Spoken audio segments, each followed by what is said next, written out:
It's been said that today's generation or the past generations don't really understand today's generation. They don't understand millennials. They don't know what they're thinking. They don't know what they're going to do. And that's little mini air quotes in because a lot of them, they don't save. They don't save for retirement. They don't like to have long-term careers. They like to do things for a year, then change and do something different. But that's not true, right? We stereotype a little bit too much sometimes in this world. And today we're going to talk about that, about the millennial generation getting involved in business and how they do it. And we're going to learn how they do it in real estate. And specifically, not everyone has $100,000, $200,000, $300,000 to buy in real estate. Not everyone's a qualified investor, and we've had some real estate investors on where you need a lot of money in order to get involved.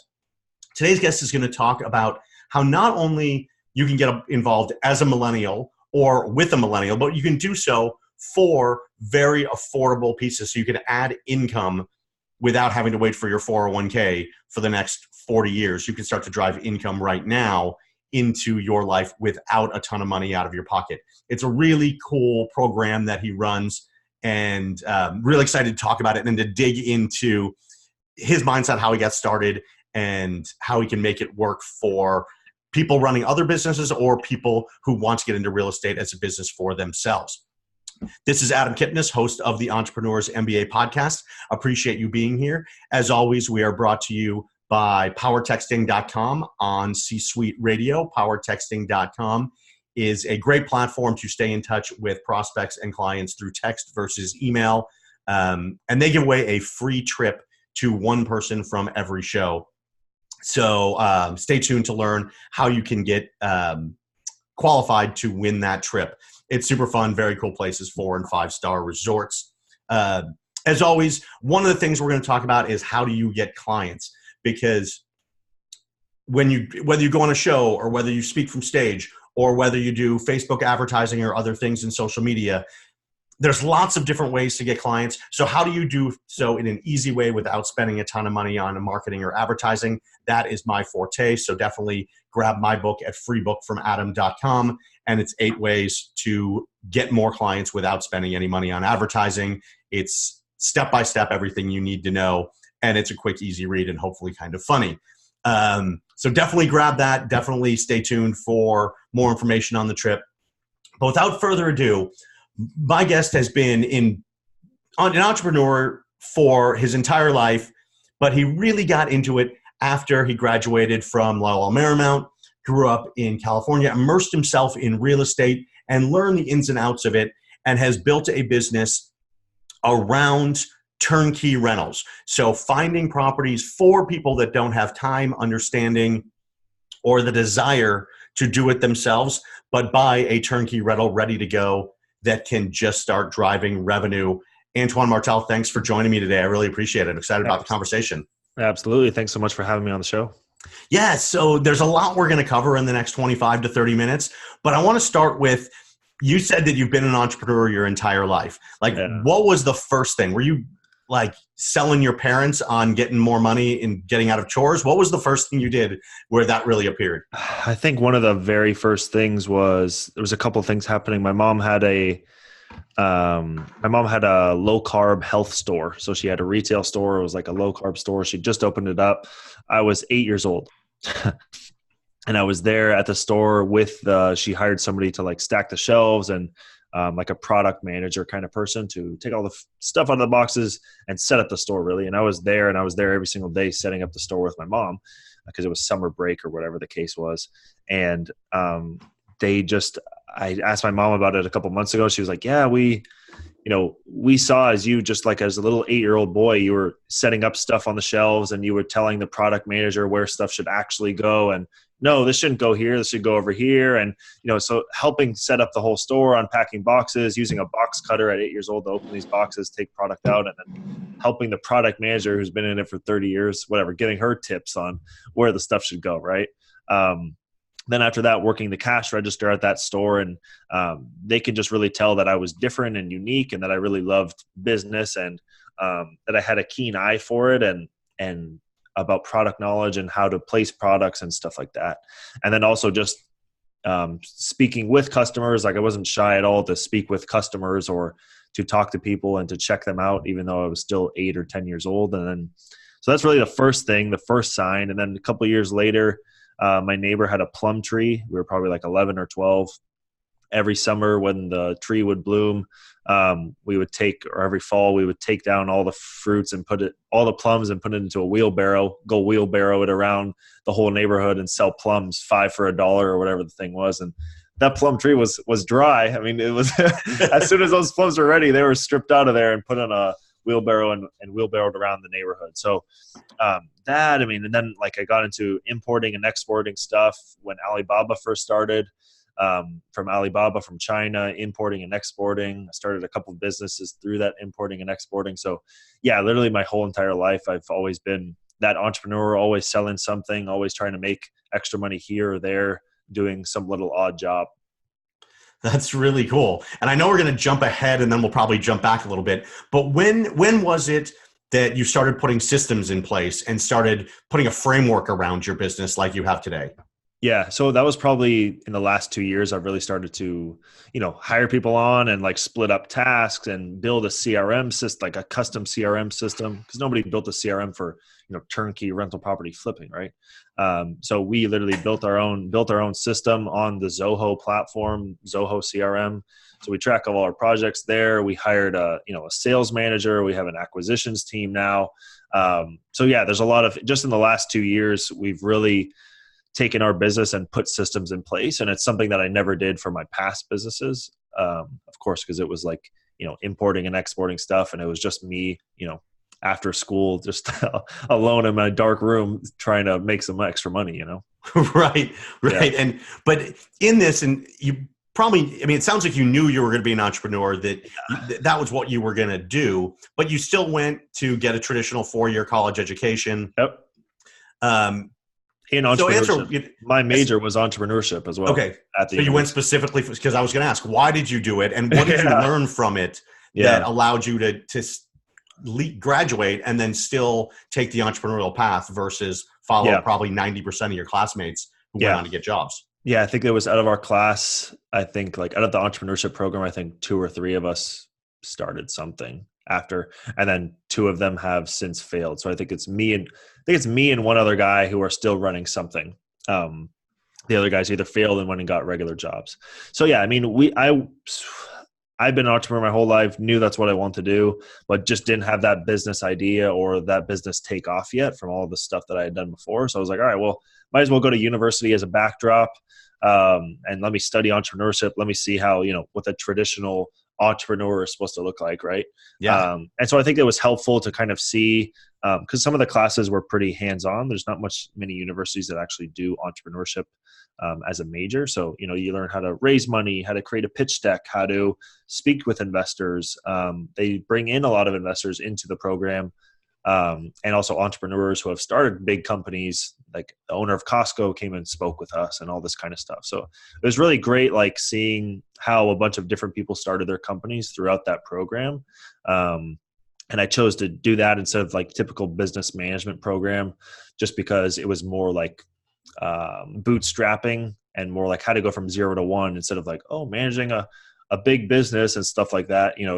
It wasn't really relevant to me because that was so far down the line. It's like, no, I don't care about managing people yet. I'm by myself. How do I go from 0 to 1? And so I think that, going through that program actually helped me a little bit with that mindset about how to get started. And the title of this podcast is The Entrepreneur's MBA: Lessons That You Can't Learn in School. And so now, you had some before, then you went to school where, hopefully they taught you a little about the hustle that it takes to build your own business. Yeah. But now you're out of school. And so when you're looking back, the lessons that you're learning in hiring employees and that you're learning in doing remote business, and we'll talk about the fact that a lot of your business is remote or the properties are remote from where you are. What translated, and more importantly, what did you learn after the fact that you wish they would have taught you in school? Yeah, that you've learned in the last couple of years. Yeah, I know it's a big question, that's for sure. And I think that you learn about a lot about like about how to act and ways to be ways to act, ways to pitch, how to put things together, and how like professional entrepreneurs, or if you're going to raise money for a GC from a VC, how things are supposed to look like on a very professional, very software focused mindset. So I think it was helpful, and it was just helpful experience. In terms of like the education, I mean, every single entrepreneur story is different, right? So it doesn't really, you can listen to stories all day long and every single story is different. I listened to another podcast. It's literally called How I Started or something like that. It's literally about 30 minutes about how entrepreneurs started their companies, right? Yep. And you go listen through all those shows and every single one of them is different. So I mean, there's certain things about, about hiring people that, come into effect, like little keys and pointers to keep aware of. But I think the one thing that they didn't teach me that, I learned later on was, how much work it actually takes. And I guess that you kind of get that from some of the stories that people tell you, right? Like, yeah, I was, working for last 10 years from 7 a.m. to midnight every single day and finally got burnt out. So I sold my company. And that's literally how it feels. And that's how I've been running since I graduated the last couple of years. And, really putting that into perspective, like, do you really want to go and start a company? Because this is how much time it's going to take out of you. And so you really better love that thing that you're going to start, because you're going to be enthralled in it from every single waking moment of your life.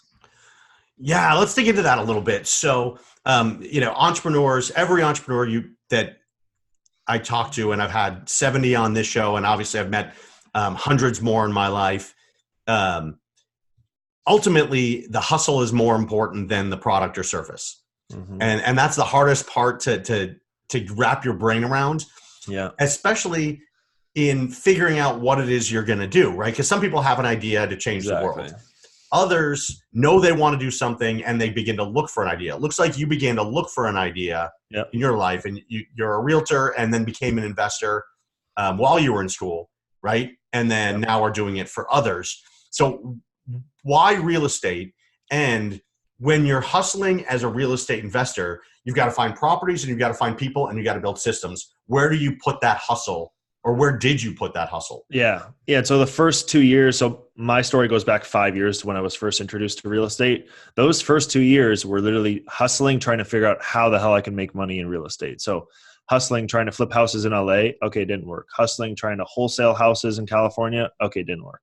Hustling, trying to, and every 3 months or 6 months, I would pivot my strategy completely. And you have to go hard. You have to, put a lot of time into each strategy to really vet it out, right? You don't want to cross something off the list and give up too early, and you don't want to give up too late. So it's a really fine line of right. what's the right point to actually pivot. And so I would just, be like, all right, I've been trying this for 3 months. This is why it's not working. And this is why I don't see it changing in the future. I'm changing my entire business model to something else. So I did that for literally 2 years straight. Flipping houses locally, flipping houses out of state, wholesaling locally, wholesaling out of state, finally landed on rental properties and rental property investing and building a portfolio out of state. And, with my time, budget, and the resources that I had made through those 3 months, I was able to actually go and buy that first deal out of state. And I was like, all right, well, this thing is finally, something's working. And so now let's take that and go from one house to, 1 million houses. And how big can we build this thing? And what were some of the things that proved to you that some of the other concepts weren't going to work? Yeah. Good question. So the biggest one is just my resources. So like investing, especially in California, takes a lot of cash, and it takes a lot of your own cash and also a lot of other people's money. Also, the deals are very slim. The margins are very slim. You're dealing with a lot of people who do have $2 million in the bank. We only had 40 grand.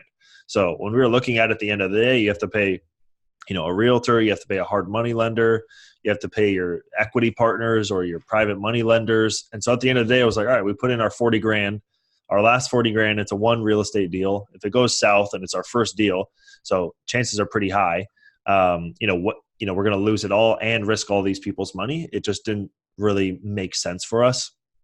And then like with some other strategies like wholesaling properties, I mean, I just went and met with a bunch of wholesalers in LA, and I was like, how much are you guys spending per month to get one deal? And oh, we're spending 25 grand to get a deal every month. And I'm like, well, my business, I'll be around for 2 months. And if I get anything, right. Right. So it was kind of those things. And it was really heavily just based on the networking. So I would do research and, this is what flipping houses looks like. This is what wholesaling looks like. This is what rentals looks like. And then, okay, now let me go meet some people in LA who are doing those things and who's the most successful and what's working. And then, okay, let me try this, and constantly just pivoting and meeting new people. And that's a great point. Obviously, networking is a great point. But the bigger point is you said that, a lot of the hustle was research. Yep. Like it wasn't just like you were hustling out there knocking on doors and trying to make it work. You actually spent time being thoughtful about, is this the right market? Is this the right thing for me? Are these the right people? What do I do? Yeah. And that's something that translates to every business, whether it's real estate or anything else. A lot of people don't do research. They go and they say, I'm not going to, because here's my wife's in a network marketing. They're like, I'm a network marketing company. And they're like, that product is the one. And then they go out and try and sell it to everyone they know.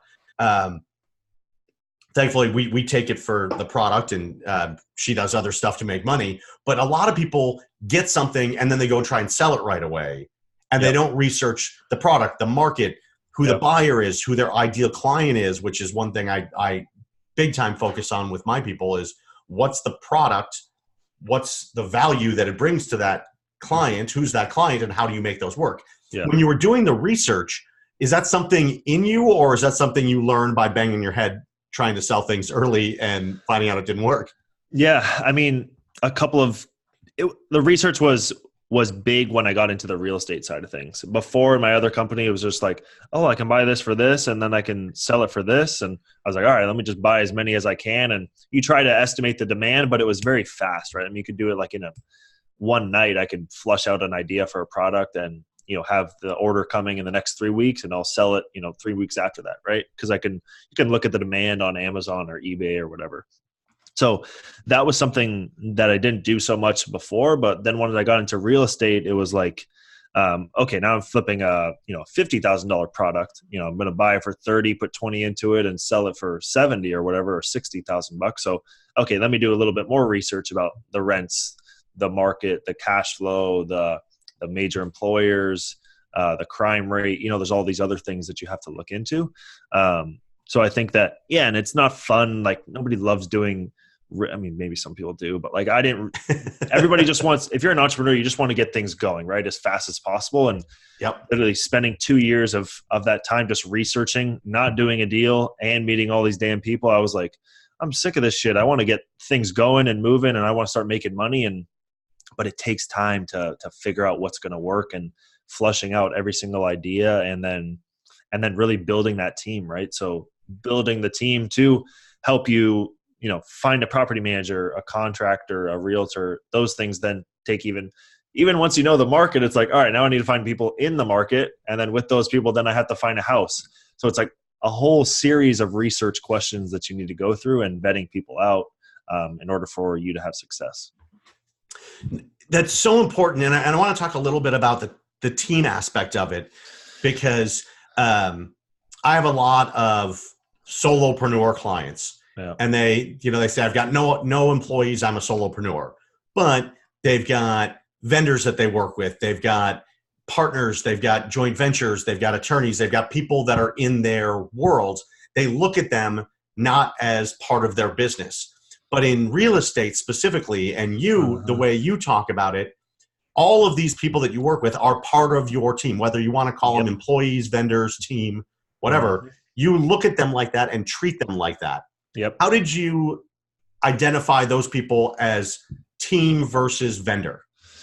Yeah, that's a good question. And I think that saved my ass, because I think that way. So like, a lot of people will treat their contractors or their realtors just as like, that person works for me kind of thing. Now I'm partnering with those people who other people will treat as just a commission or pay out a commission. Those people are now funding deals with me, flipping houses with me. They're partners on my apartment buildings with me, because I thought of them as a team. And I always brought them into the deal, and always, made them feel, like I knew what their end goal was. Like, hey, what do you want to what's your goal out of this? I know you're not just here to make a commission, 3%. Like, what the hell? That's nothing for you, right? So what's your long-term goal? What do you want to do? And then, okay, how can I help you have success, which you're going to bring me more deals to make more commissions so that we can do X together, right? So I don't know, just really early on, I think that I had a conversation with somebody on one of my teams in one of the markets, and they were just, telling me stories about people who had a turnkey company before that they used to use, and they just ended up getting too greedy. And they started, not thinking of those people as their team. And then people were like, well, screw you. I'm not going to, manage all your projects anymore or give you deals. Like, I hate working with you now. So my big thing is always be like very easy to work with. And even if that means I need to write a check to get something done to make all parties happy, I'll write the check. Because I'm thinking long-term, and I want people to continue to work with me, continue to send me deals, continue to want to manage my projects, right? Because out of state, I have very little leverage. Right. So, I can't go and drive around. Like, those people are the clones of me on the ground, and I want them to do business as I would. And, so I have to think of them as my team, because they literally are my boots on the ground, and I have to treat them right, and I will continue to do so. I love it. I love it. We're talking to Antoine Martel on the Entrepreneurs MBA podcast. As I said, we're brought to you by powertexting.com, and they give away a free trip to one listener of every podcast episode, 4- and 5-star resorts. There's, I believe, 12 in the States, a few in Mexico, and one in Bali, one in Phuket, and one in Spain. They pay for the hotel stay, so you can just go and enjoy yourself. One person is going to win that. Go to podcasttrip.com, and you can win that trip. So, Antoine, I want to circle back to, you talked about you tried to flip houses, which in LA, obviously, we watch, those of us who have done real estate or who like to watch HGTV, we see what whatever Christina and Tarek go through buying like a shithole property for $700,000 and hoping to sell it for $1.1 million. And then you tried to wholesale. And for those who aren't in real estate, wholesaling is just finding a property at a price where you can flip it to another investor and they can make money on it. And then you wanted to do out of state, and you looked out of state, and then you settled on turnkey rentals. So number one, why didn't you just raise a whole bunch of money and buy a ton of rentals for yourself out of state?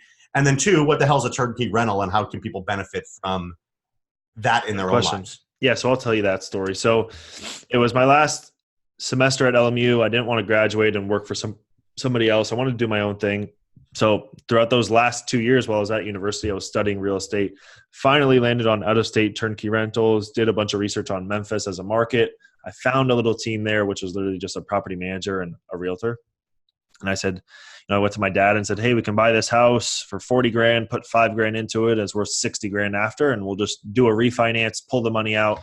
Let's try it. So a couple of months before graduating, bought that house, renovated it, rented it out. Everything was smooth. Cash out refinance with the local credit union, pulled the money out, went back to my dad and said, hey, I can keep doing this after graduating. Like, I love this. It's super fun. This is my first deal ever, right? So it was like a big deal as a 20-year-old or however old I was. And then I was like, I want to keep doing this after graduating. Let me keep doing this. Let me try to grow the portfolio for the family. So graduated in May. By the end of the year, we had 10 single-family homes in Memphis. And I was like, holy crap! Like, where can I take this and stuff like that? And people started reaching out to me to us, like as a family, just to buy rental properties out of state. They didn't want to do the whole renovation, but they saw what we were doing, whether it was at dinners or having people over at our house, and people started buying properties in our portfolio. We started just selling them properties in our portfolio.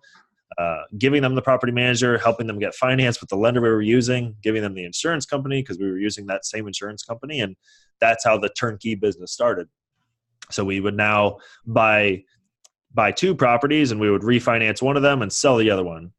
Buy 4 properties, refinance 2, sell 2. And that's kind of how the business just continued to grow, because we were able to use the profit to then buy more properties and just kept the cycle going.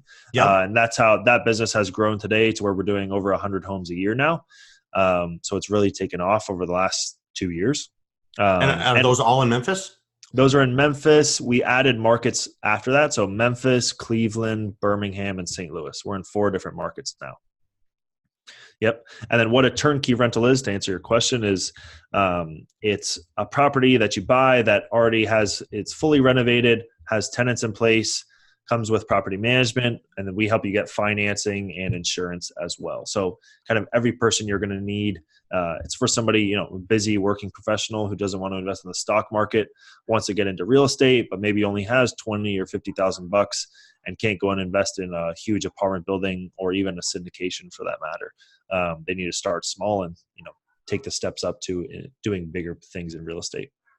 And sometimes if you find those smaller properties with a $20 or $30, $40,000 investment, you can get really good cash flow, especially ROI on that $20,000 investment can be huge if you can pocket $300 a month on 20 grand. You can't make that anywhere else. Yeah, exactly. Yeah. So typically it's $200 to $300 per month per house. Nice. And so you said that you need, research is a big part of what you've done in real estate, and you have to go to your cities. Now in Memphis, and when I did real estate 10 years ago, I did it mostly in Phoenix. But there's a big time real estate investor, very well known in the real estate education industry, kind of a guru in that. He kind of owned Memphis. I don't know if he still does, but at a time he did. Now he's out here in Scottsdale and he does a lot of things. When you're looking at a market and researching it, how do you take into account the competition? So the other investors, like when there's a big name person in that city, like we would, if it's Christina and Tarek in Southern California, like they're on TV, so I can't go to Southern California because they must own it. How do you do that research on the competition, just like you would for a hardware store or for a coffee shop or for a business coach like myself? Yep. Great question. So I got that I was on another interview and somebody asked me the same question, and then I thought I was being freaking genius right there. You were. I mean, you were. I'm just kidding. Nobody's asked me that before. For me, there is a couple of big like turnkey providers already, or people who are buying all these rental properties. You can go to the public records and see it. And like, I didn't think of it as like, oh, there's too much competition here, I'm not gonna be able to find deals. I thought of it reverse. I was like, all right, I knew that there was a turnkey company, or these guys were buying 20 rentals a month in the sub 100K or around 100K price point. I was like, okay, well, if they can do it and they have all these, they had like 20 people on staff or something like that. I don't know how I figured that out, but they had 20 people on staff. They had this huge team like under them. So I was like, wow, their margins are going to have to be bigger than mine, aren't they? Because they're going to have to pay for all these people. They have all this overhead. They had offices, all this kind of stuff. And I was like, well, I can go buy the same house and make half as much money because I don't have the overhead. So I'm going to beat them every single time if I place the same offer on that same house, hopefully, even though I may not have experience or whatever the case is. Eventually I'll win some deals. And it just showed me that there was that amount of inventory in those markets that I was able to purchase. So I kind of saw it as a reverse, and I was, kind of took it as, wow, there is a whole lot of inventory here that needs to be purchased. And I can go into this market and really just undercut the competition because I'm a one-man show. That's fascinating, because if something's working in a given market, you can look at it in two ways, right? Scarcity, meaning if it's working, meaning somebody's already got me beat, or it's working, meaning it can work for a lot of people. So you took an abundance mindset. Is that? We have that with that's one of our key criteria for our team is just the abundance mentality. And like, even when we're looking at deals, we buy 10 houses a month, buy and sell 10 houses a month. So, if a deal comes across our desk and we have a bad gut feeling about it, or there's this weird little thing about it, it's just like, all right, pass. Like, we don't need to do the deal. We don't need to force anything. If the deal hits all of our numbers and we don't have a weird feeling about it or whatever, then okay, let's move forward with that property. But yeah, we always have that abundance mentality, and, don't get too attached to a deal, which, happens with a lot of beginner investors. They get really attached and they try to force a deal to make it go through because they spent 6 months trying to get it under contract, and they finally do, and it doesn't work. And you can't force anything in this business, and always got to trust your gut, Yeah. So it's interesting just the way that you put it, in that you can't force the deal, because I learned one of the reasons I don't do real estate anymore is because I forced a lot of deals. And I learned at one point that the property will tell you what to do with it. You don't tell the property what to do with it. Yeah. Right. And going into an area where there's other real estate investors and people are having success and you can join in that success, there are ways to partner with them, other investors, if they can't do a deal. I've got a friend here in Phoenix who invests a lot in Florida and does turnkey rentals as well. And she gets almost all of her deals from other investors. So can you talk a little bit about, have you found ways to partner with not only your team being your title company and contractor and others that bring you deals, but are there other investors that are like, hey, I can't make this work. Why don't you take it? We don't get that so much. We still get a lot of deals off the MLS. We get a lot of deals from pocket listings from realtors just because we've been doing it for a couple of years now. So realtors will be like, oh, I'm not going to list this.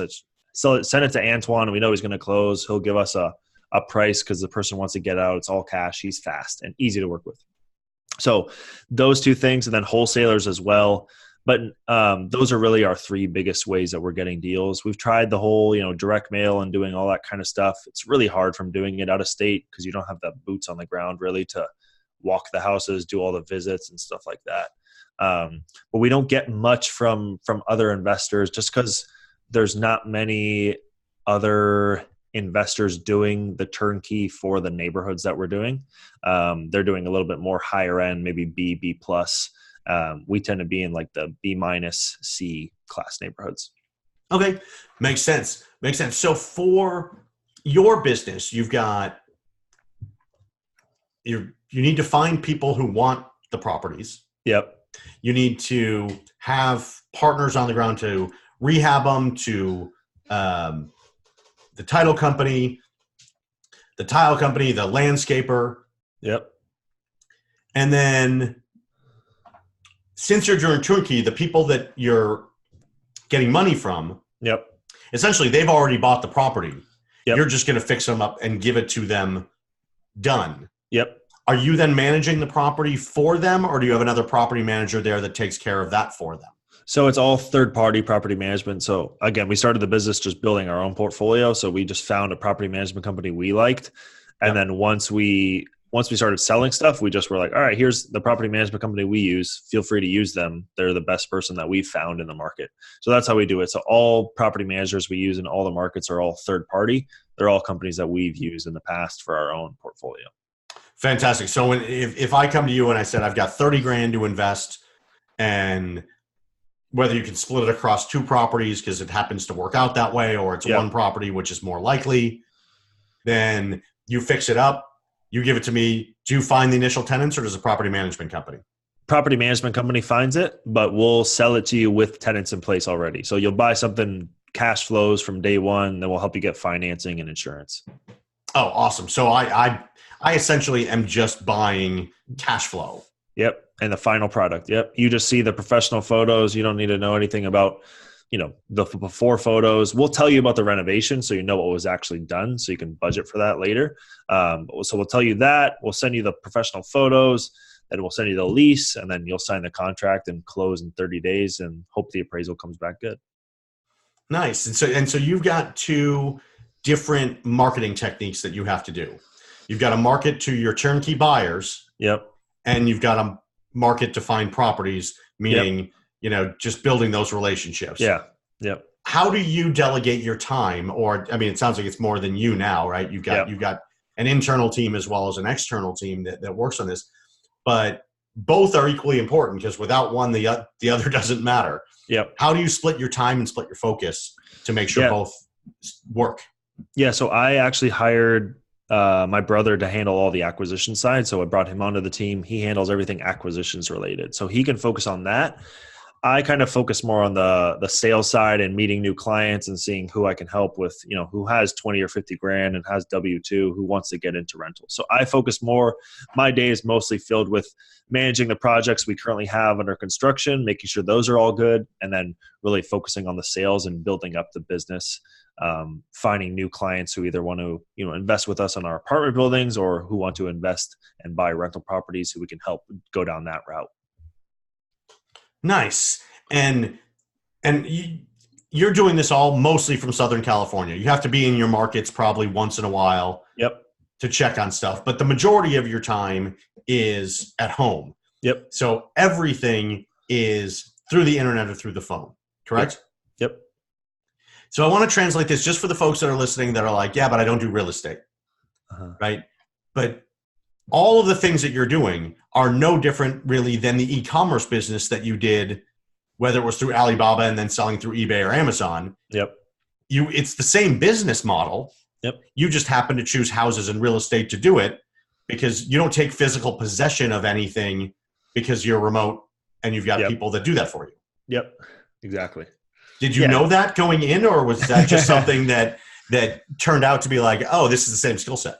Yeah, I mean, it just turned out to be that way. I mean, I didn't really think that it was going to go in this direction, right? Because now it's a huge marketing thing to find those clients for the turnkey company, and we're selling high ticket items, right? So high ticket items, high ticket sales. It's almost like, like a car company pretty much, except we're not building cars, we're building houses, and houses make money instead of being a liability. So it makes the marketing a little bit easier, but we're still selling high ticket items. It's how do you find those high ticket buyers? I mean, most people's biggest investment of their lifetime is going to be the house, the house that they choose to live in.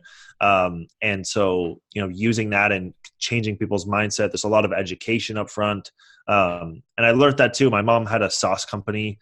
My parents had a sauce company after the low carb, the health market kind of went down the hill. They started selling sauce, and they were in Whole Foods and Cost Plus Whole Market and Cost Plus World Market. And I learned through that business too, that it's a whole education process. And how do you educate that end consumer? How do you show up in that end consumer's feed and educate them why your sauce is, more organic than the guy next to you? And how do you do that with just, being on a shelf? It's very difficult. It's much easier online, but being in the Whole Foods, it's how do you educate just with a label that, our sauce is better than all the competitors because of these things, right? So it's a very educational, and that's why I do stuff like this. Like I'm on podcasts, why I create a lot of content on my Instagram, because most people just don't know that they can even get into real estate for $20,000, right? Everybody thinks it's $200,000 to $300,000, and it's just not the case. You can get into rental properties with just $20,000 and make $30,000 or $40,000 a year, and you can get a loan as well. Nice. Well, so I just love the fact that what you've done is made it really easy for people to learn to invest without having to be investors. Yep. Right. You create them. And remind me, I've got a friend who buys notes and then flips them to investors like yourself for turnkey rentals. And he does it in the Midwest. And then I've got another friend who has lots of people who want turnkey rentals but doesn't have enough inventory. Okay. So remind me to tell you about them. So this is not just educational, but also we make business connections here on the Entrepreneurs MBA. But one final question. It's a two-part question. Okay. So as you're building your business, how do you stay ahead of what comes next in your growth? Like, how are you continuing to stay on top and educate yourself about what's the next city or what's the next opportunity for me? And at the same time, how do you look 5 years down the road and start to look for potholes and roadblocks and recessions? Yeah. Right? How are you doing that while building a business? Because it's one of the toughest things for entrepreneurs to do. Yeah, good question. Yeah, so I think that for our current markets that we're in, we're good. We're not looking to add any more markets right now. Don't want to get spread too thin. So we're good with the markets we're in. Also, the markets that we're in haven't scaled up to a point, or we have the ability to do more bandwidth, and also the markets and the neighborhoods are still very cash flow heavy. So I'm going to run those markets and those zip codes until they don't make sense cash flow wise anymore. And then I'll just start selling stuff and tell all my clients to sell all their inventory. And then I'll go and look and research for the next market. But I think we have a lot of time before that happens, because rent's going up faster than property values in my markets. So I think that's one thing. I think that with that, then I'm able to bring my business from, for the next couple of years, at least from 100 doors a year to 200 doors a year to 300 doors a year. I think it still has some room to grow. And so what I'm doing personally, is moving a lot of my money, from the turnkey company to other things like apartment buildings. So I'm buying some larger apartment buildings in those same neighborhoods, renovating them to kind of help the neighborhood and the market as a whole kind of go up, because there still is a lot of dilapidated inventory from 2008 that just hasn't been turned over yet. The prices are still lower than 2008 or the same as 2008. They haven't came back up. So I think that, the turnkey business is going to keep growing, hopefully do more and more homes every single year until those markets get priced out. And then also looking at expanding and growing the business into more of the multifamily side of things, where I can bring on people who, maybe have some more cash, don't want to do the turnkey, or did turnkey and it worked out great, but now they want to get into something bigger and bring on people to invest with us in those larger buildings. I love it. I love what you're doing. And we didn't get to the whole millennial thing, but I think everyone gets the point that as millennials, you can invest because it doesn't take as much money as you think it does to get in. And no matter what your age, if you find a market, you find a passion, you can make a business out of it. And you don't have to have years of experience in the corporate world before running your own business. Antoine, and you can go to the Millennials Guide to Real Estate Investing, which is his podcast, and you can follow him on Instagram at Martel Antoine. Martel Antoine. Thank you so much for being here. I really appreciate the knowledge. It was just really fun, and we used up all our time just because I loved what you were talking about, so I just kept rolling with it. Absolutely. Thanks for having me on the podcast. It was great to be here. Yeah, definitely. Look forward to connecting soon. Thanks, everyone, for being with us on the Entrepreneurs MBA podcast.